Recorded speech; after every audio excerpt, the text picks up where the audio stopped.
آ گئی آزمائش، اب کیا کریں؟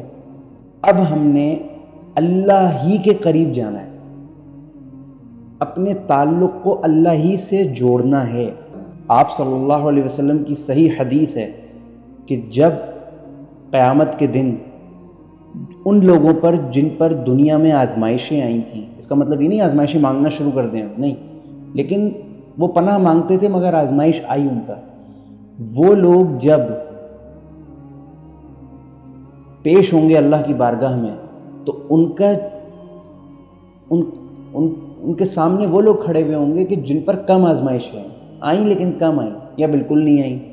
تو وہ جب دیکھیں گے کہ یار یہ وہ لوگ ہیں جن کو دنیا میں اللہ نے آزمایا اور انہوں نے صبر کیا، شکوے نہیں کیے، صبر کیا، گناہوں کی طرف نہیں چلے گئے، اللہ کے قریب ہو گئے، تو ان کو جو اجر مل رہا ہوگا، تو وہ سامنے جو لوگ کھڑے دیکھ رہے ہوں گے جن کو کم آزمایا تھا اللہ نے، وہ کہیں گے کاش ہماری دنیا میں کھالیں اسکن ہماری پیل کر لی جاتی، نوچ دی جاتی اور ہم سے کہا جاتا کہ اس کے بغیر اپنی زندگی گزارو، اسکن کے بغیر۔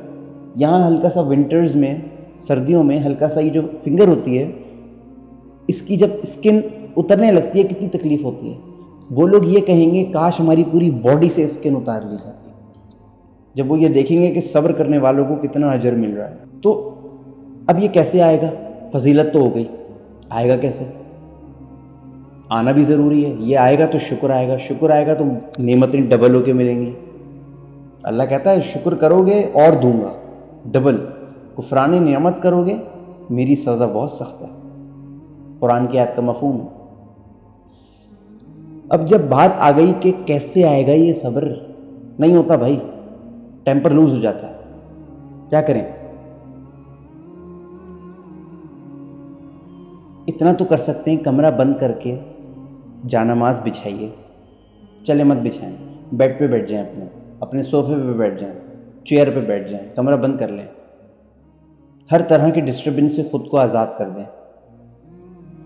وضو کرنے کی ہمت ہے وضو کریں، نہیں تو ایسے ہی بیٹھ جائیں اور سوچیں اللہ نے آپ کو کتنی نعمتوں سے نوازا ہے۔ آپ کے ہاتھ پاؤں سلامت ہیں، آپ کی انگلیاں 10 ہیں، 11 نہیں ہے کہ بد شکل لگیں، 9 نہیں ہے کہ بد شکل لگیں، آپ کے چہرے پہ ایسا کوئی ایب نارمل سائن نہیں ہے کہ جس سے لوگ آپ کو عجیب طرح سے دیکھیں یا آپ کو خود سے شرمندگی ہو۔ پائپ لائنز کے ذریعے کھانا آپ کے تھروٹ سے ہوتا ہوا نہیں جاتا، آپ آرام سے چیو کرتے ہیں اور وہ اندر چلا جاتا ہے اور آپ کو ڈائجیشن میں بھی کوئی مسئلہ نہیں ہوتا۔ امت مسلمہ میں پیدا کیا، یہ احسان تو کبھی چکا اللہ کا تو ہم ایک سانس کا بھی احسان نہیں چکا سکتے، لیکن یہ وہ احسان ہے کہ جو ہم جنت میں جا کر آخرت کے بعد بھی نہیں چکا سکتے، کہ اس نے ہمیں امت مسلمہ میں پیدا کیا تھا۔ ان احسانوں کو یاد کریں اگر آزمائش آ جائے تو۔ آزمائش سے ہمیشہ پناہ مانگیں، آپ صلی اللہ علیہ وسلم ہمیشہ سخت آزمائشوں سے پناہ مانگتے تھے۔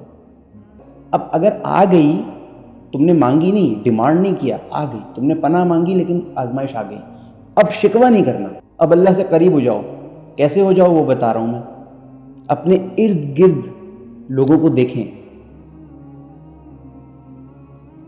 وہ آپ سے کم سرکمسٹانسز میں اور کم پوٹینشل کے ساتھ جی رہے ہیں اور اللہ نے آپ کو اس سے کہیں زیادہ نوازا ہے۔ یہ سوچا کریں۔ آپ چل سکتے ہیں، آپ بیٹھ سکتے ہیں، آپ کو سانس آ رہی ہے، فری آکسیجن۔ آغا خان ہاسپٹل یا کسی بڑے ہاسپٹل جائیں، ایک دن کا جو آکسیجن کا یا ایسٹیمیٹ یا 3 دن کا، آئی تھنک مور دین 50,000 ہے، زیادہ ہوگا بلکہ۔ فری دے رہا ہے اللہ آکسیجن۔ اور جہاں اللہ نے آزمایا، میں ہی ملا تھا، مجھے ہی دینا تھا، میں نے تو کبھی کسی کا برا نہیں چاہا۔ صبر کے لیے کوئی راکٹ سائنس نہیں ہے، اللہ سے قریب ہو جاؤ۔ کیسے قریب ہوگے؟ اپنے اوپر جو اللہ نے تمہارے اوپر احسان کیے ان کو دیکھو۔ جب آپ یہ چیزیں اپنے زندگی اپنی لائف میں ان چیزوں کو سوچیں گے، اور 6-7 گھنٹے نہیں، 6-7 منٹ بھی سوچیں گے نا، اگر ہر ڈسٹربنس سے ذہن ہٹا کر 6-7 منٹ اپنے اللہ کو دو، اتنا بھی سوچیں گے نا، ایک آپ کو یہ فیل پیدا ہوگی۔ کر کے دیکھیے گا، نہ ہو میری گردن پکڑ لیجیے گا، 6-7 منٹ صرف یہ کریں، آپ کو فیل ہوگا کہ آپ اللہ کے کتنے احسانات کے اندر دبے ہوئے ہیں، اور وہیں سے شکر کی ایک ویو آپ کے اندر پیدا ہوگی. فار اے سیکنڈ ہی صحیح، لیکن آپ اپنے اوپر گزرنے والی اس آزمائش کو فار اے سیکنڈ ہی صحیح بھول جائیں گے. یہ بھی دیا ہے مجھے، یہ بھی دیا ہے مجھے، یہ بھی دیا ہے مجھے، یہ بھی دیا ہے. اللہ کی طرف ذہن قریب ہوتا جائے گا، دل قریب ہوتا جائے گا. جتنا قریب ہوگا اتنا صبر آئے گا آپ کی زندگی میں.